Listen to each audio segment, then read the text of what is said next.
आज स्मरण में आई है, तो आप लोग और हम लोग उसको श्रवण करें। और कभी अगर सोमवार की अष्टमी पड़े तो इस कथा का मनन चिंतन उस दिन जरूर करना। एक नारायण नाम का छोटा सा बालक जिसकी अवस्था 7 वर्ष की, पिता इसका जन्म होने के बाद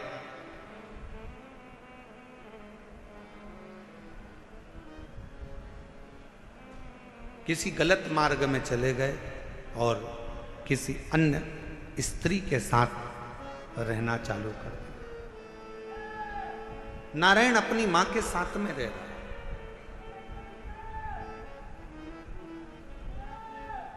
और छोटी सी अवस्था से नारायण बार बार पूछता रहता है। छोटी सी अवस्था से नारायण अपनी मां से पूछता रहता है कि मेरे पिता कहाँ हैं, मेरे पिता कहाँ हैं, मेरे पिता कहाँ। मेरी दिल्ली की जीजियों, मेरे दिल्ली के जीजाओं, मेरी बेटियों बेटाओं, मेरी माताओं, मेरे भाई, मेरी बहनों, बड़ा ध्यान लगाकर सुनना कि जन्म हुआ, पिता ने अपनी पत्नी पर कुछ गलत बातों का इल्जाम लगा दिया और बच्चे को और मां को छोड़कर पिता किसी अन्य स्त्री के साथ चला गया। साथ रहने लगा, गांव बदल दिया, नगर बदल दिया, शहर बदल दिया। पिता दूसरे गांव में, दूसरे नगर में, दूसरे शहर में रह रहा है और यहां मां अपने बच्चे को पाल पोस कर नारायण को बड़ा कर रही है।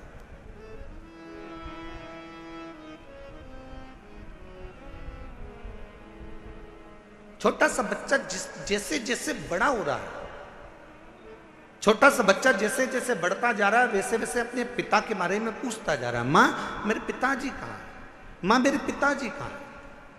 जैसे 4 वर्ष के ध्रुव जी महाराज वन से तप कर कर आने के बाद अपनी मां से पूछते हैं कि मां मेरे पिता कहाँ है, और मां क्या उत्तर दे। मां कहती है कि मैं ही तेरा पिता हूं और मैं तेरी मां हूं। नारायण से भी मां से पूछा, मां मेरा पिता कहाँ है, मेरा पिता कहाँ।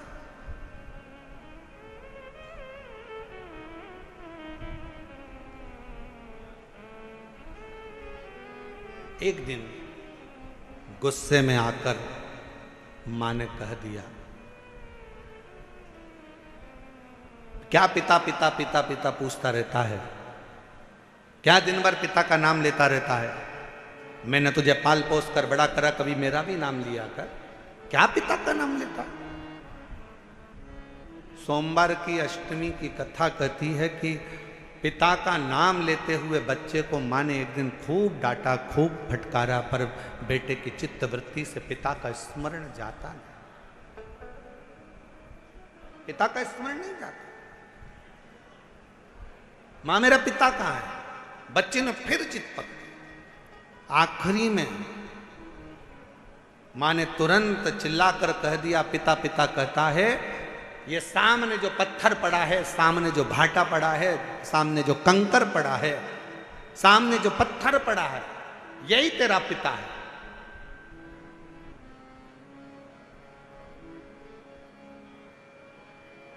मेरे पिता का नाम क्या है। मां ने कह दिया, तेरे पिता का नाम तो वो देव अधिदेव महा। ध्यान देना जरा, मेरी दिल्ली की जीजियों, मेरे दिल्ली के जीजाओं, मेरी बेटियों, मेरी बेटाओं, मेरी माओ, ये भारत की वो भूमि है, ये भारत की वो धरा है। ये कोई साधारण सी भूमि या साधारण सी धरा नहीं है।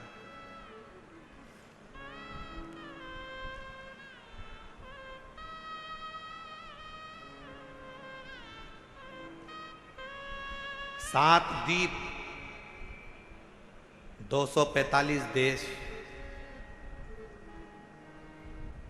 और 4200 धर्म हैं पूरी दुनिया में। 7 द्वीप, 245 देश और 4200 धर्म पूरी दुनिया में है। और उसके बाद भी अगर आपका जन्म भारत की भूमि पर हो जाए और उसके बाद भी आपका जन्म सनातन हिंदू धर्म में हो जाए, तो भगवान को धन्यवाद देना कि तूने मुझे अच्छे कुल में पैदा किया।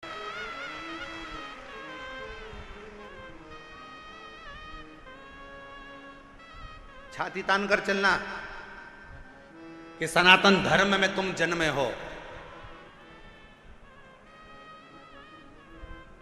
7 द्वीप, 245 देश और 42 धर्म होने के बाद भी ये भारत की भूमि सनातन धर्म और सनातनी बनकर अगर हम पैदा हुए हैं तो जी हमें गौरव होना चाहिए कि हम भारत माता के इस गोद में अपने संस्कारों से पोषित होते हुए उस महादेव की कृपा से जन्मे हैं।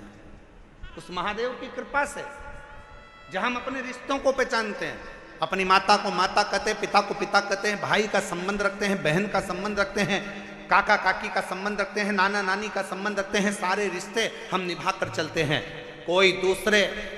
कोई दूसरे देश में इतने संबंध नहीं निभाए जाते जितने संबंध हमारे भारत की धरा पर एक सनातनी निभा कर चलता है।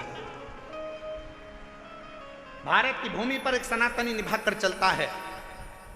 वो संबंध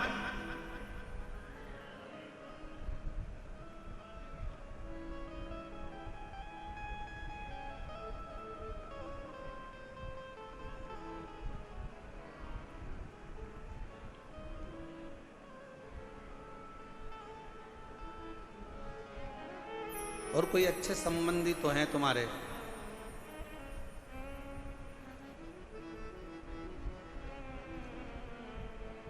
पत्थर का मुख बताकर बेटे से कह दिया नारायण से कि ये तेरा बाप है, ये तेरा पिता है।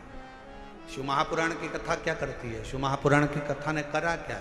शिव महापुराण की कथा ने केवल विश्वास जगाया है कि जिस तुम्हारे घर के पास के शंकर के मंदिर में 1 लोटा जल चढ़ाने जाओ, जिस शिव जी के मंदिर में तुम जल चढ़ा रहे हो, जिस शंकर जी के मंदिर में तुम जल चढ़ाने गए हो, जिस शंकर जी के मंदिर में तुम बेलपत्र चढ़ाने गए हो, जिस शंकर जी के मंदिर में तुम स्तुति गाने गए हो, जिस शंकर जी के मंदिर में तुम भजन करने गए हो, जिस शंकर जी के मंदिर में तुम नाम जाप करने गए हो, बस तुमने उसको अपना पिता मान लिया। यही शिव पुराण कर रही हो। ये सोमवार की अष्टमी की कथा कर रही हो।